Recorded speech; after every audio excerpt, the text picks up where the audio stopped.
So today is October 3 and 9:30 na ng umaga. And ngayon nagpe-prepare kami para umalis kasi may pasok si Amara ngayon. Alas 10 and 9:30 na guys. And medyo malayo pa yung school niya. So kailangan namin magmadali. And hindi na ako naligo. Kasi hindi naman talaga ako naliligo lagi. Kasi malamig.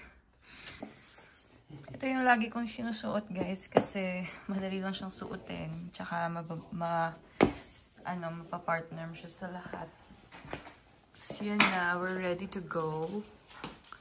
And si Daddy may gym siya. May gym ka de? Ano oras? Yan. Yan na ang bebe.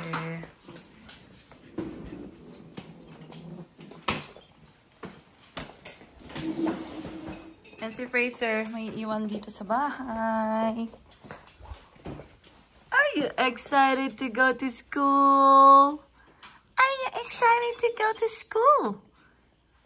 Hi! Yan yung damit niya guys, na bago. Kasi malamig na sa labas. Lakad ka na, de? Bye-bye. Bye-bye. Mara, bye-bye. Bye-bye, de. Bye-bye. Nag-gym na si Daddy. And, itong, meron na naman kaming dalang milk niya and yung bag niya. Ang outfit ko, guys, for today is itong jacket, sweater, and then pants, and itong shoes. You stay here, okay? You guard the house. Sit down. Slowly. Slowly. Good job. Good boy.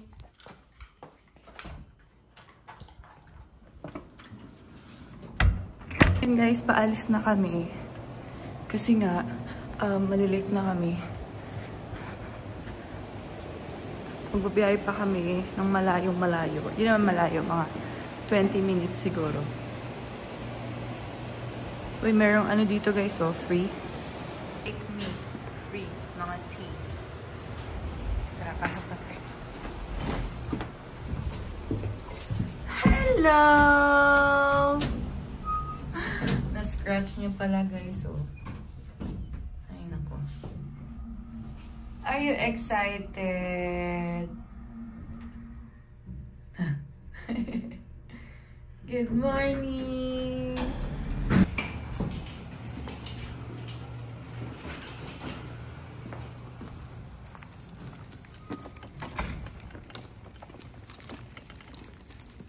Ito na yung second na class ni Amara.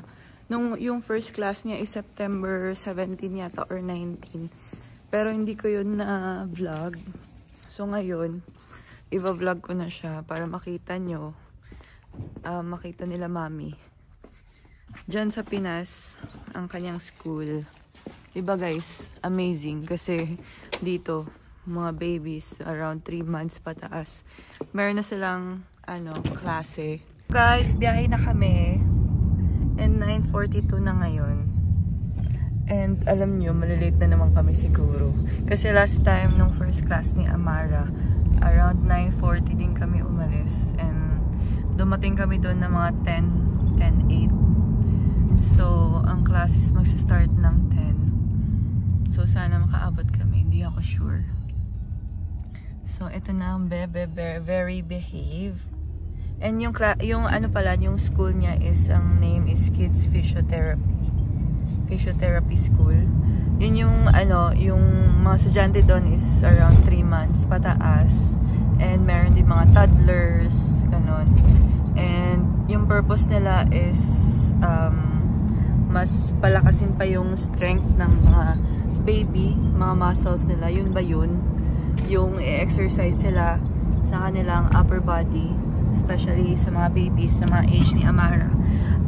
Isa sa mga exercise nila is yung roll and yung sa Tagalog yung nakadapa na kaya nilang i-carry yung head nila. Sorry guys kasi hindi ako masyadong into Tagalog. So medyo mahirap siya for me. But yun yung mga exercises and ipapakita ko sa inyo mamaya sa video. So every Thursday pala yung klase niya. So ngayong October, 3 times yung class niya. Yung first na is nung September 19. Hi everyone! Princess, you're very behave, huh? That's very good. Hi! Good morning to you! Peekaboo! Peekaboo! So cute-cute mo naman!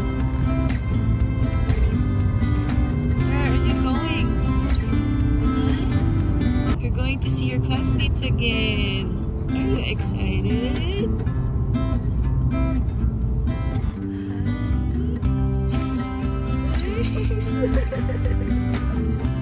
I love you. I love you.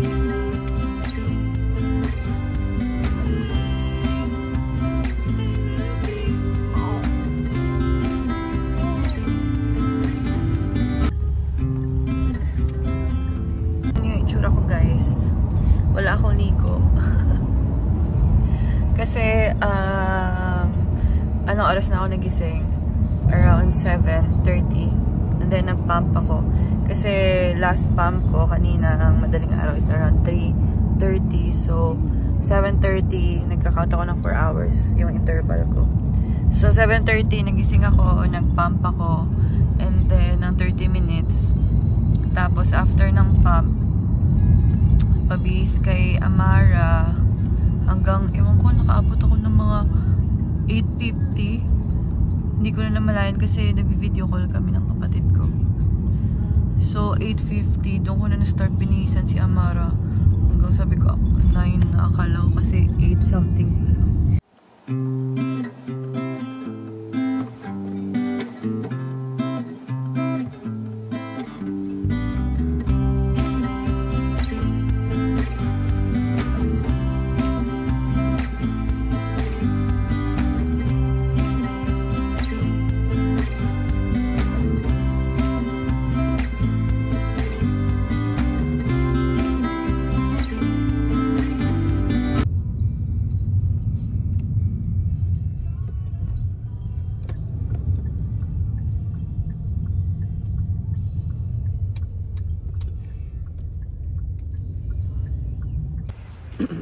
We're here na, guys. Late nga lang kami, mga 10 minutes. And dito yung school ni Amara. Diyan sa taas. So yan yung name, Kids Fisher.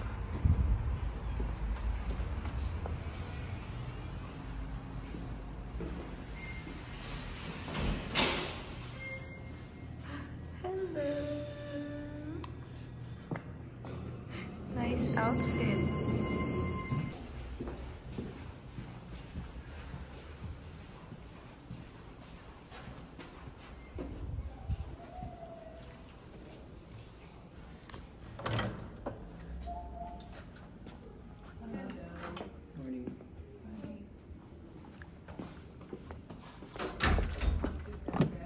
Yeah.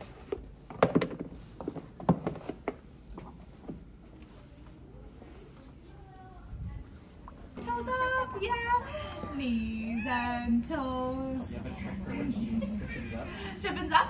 Try to bend first at the knees. Yeah, exactly. And then bring the hips up. And if you need to, add a little like bicycling movement. Yeah, exactly. Knees and toes. Head and shoulders. Knees and toes. Eyes, ears, mouth, and nose. Good job, guys. Good job. Yeah, there we go, right? Right. Head and shoulders, knees and toes, knees and toes, knees and toes. Head and shoulders, knees and toes. Eyes, ears, mouth, and nose. Good stuff, guys. Good stuff. Awesome. All right. Is Kalia reaching for her feet on her own? Has she grabbed her feet? Not quite yet. If she's like Awesome. You can guide your little one down towards the ground. Yeah. You are doing full Supergirl. We're looking for the arms to extend there. Yes. Not bad. Not bad. Yeah. Good. And if you do it with a little bit more speed, hopefully you see reflexively the arms will extend. Yes, that's right. Stand here. Yeah, that's a bunch. Here, all right, let's put something interesting on the ground. You're so interested in me, but I want you to be interested in the ground right now. Good. And bring them right down to the ground so that they can feel the ground and try to extend the arms against it. Remy, this will come, all right? We would not expect you to do this right now, but something for the future. Look. So long. Yeah, for sure for your head. Good, that's nice. Ready, Leah, that's nice. And when they're down towards the ground, you can hold them there, right? And just wait to see what their hands do. We want to see hands down and elbows extended. Amara, look. And if you're not seeing that, use a toy, something for them to reach down towards. Good stuff. Yeah, get it. There you go, miss. What's this? This. There we go. Yeah, I saw your hand open. That's nice. Okay.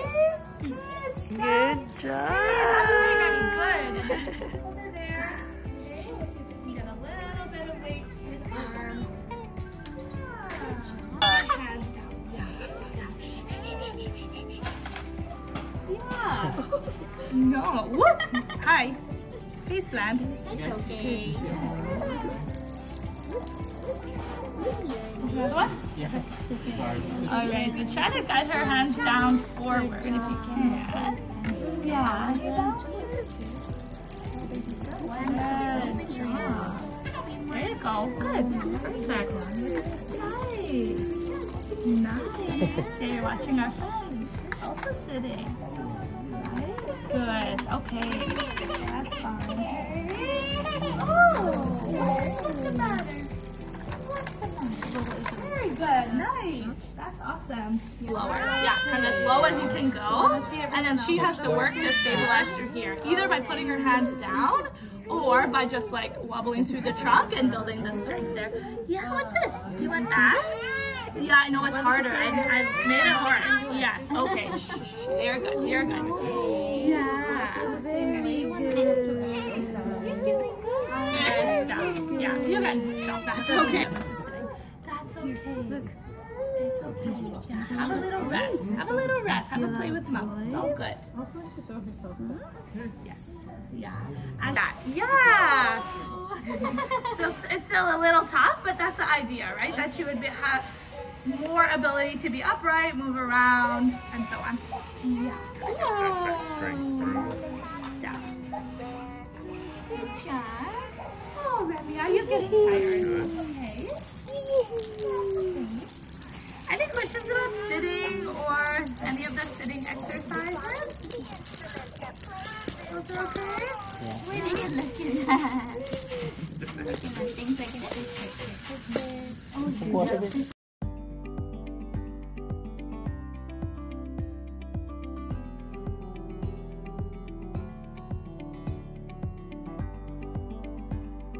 And the arm extended. Yeah, like that, Belle. You're finding, where's the ground, right?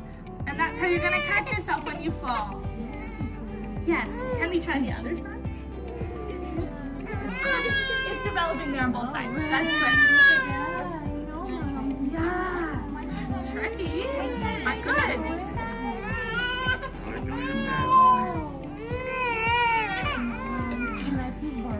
Yeah, of course, yes.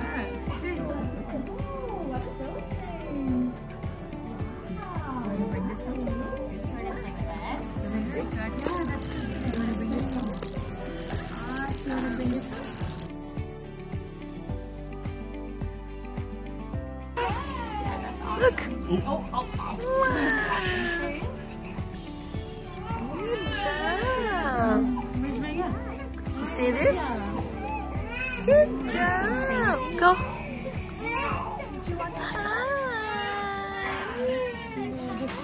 Look. Look. Nice one. Stick. It's when I brought attention to it. You're done. It's okay. It's fine. It's okay. We're done. good. Are you happy? And things like rolling, things like crawling require that Hindi flexion lang. movement. Ako lang tanggal. But it's just a matter of teaching those flexion movements, right? And then it clicks. And so that's where it's not really like concerningly abnormal. It's not a typical way to move, but we can teach a typical way to move. So it's just a lot of the trying to get her. Bye guys. Thank you. Thank you. Yeah, exactly. Right? And that's what we see. It's more of that preference to be. Are you happy? Can we grab some toys in here and bring it home? Very good ang baby. Wala nag-cry-cry. Sila nag-cry-cry. Very good job! We're done, guys. Ang next class niya is next 2 weeks. So, super fun ni Amara. Hindi talaga siya umiyak. Nag-e-enjoy talaga siya. Tapos, nag-o-observe talaga siya sa mga kaklase niya, no? And, wala lang, super cute. Mabilis siyang matuto. Si Amara yung pinakabata. Kasi si Amara 4 months pa lang. Kaka 4 months. And yung mga ibang kaklase niya is around 5 na. And siya yung pinakamalaki. No, siya pinakadako, no? Siya yung pinakamalaki, guys. And, pinakatambok. Oh?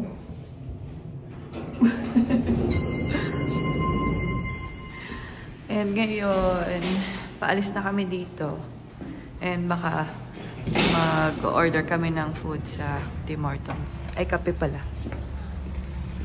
Kasi, wala lang, nakaka-happy. Kasi maraming, milestones si Amara ngayon. Hi, everybody! Let's go! Order kami dito sa Tim's, guys. Kasi gutom na. Bili na kami ng coffee and croissant.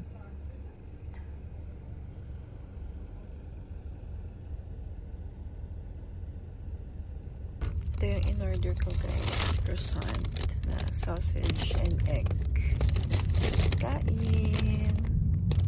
I love you. Hi guys! So we're home na. And ang name pala ng school ni Amara is Kids Fisher Group. So mayroong mga category doon sa website nila na kung saan nabilong yung baby mo. So si Amara is infant. So doon siya sa pre-crawlers na group. So ang mga age is 3 months yata up. Ganun. So, yes, nandito na kami sa bahay, and pagod kami, guys, kasi kulang kami sa tulog. And magbabay na ako, guys. Thank you for watching, and ma-happy na naman yung mga lolo, yung kanyang lola and lolo in the Philippines, kasi meron naman kaming bagong video.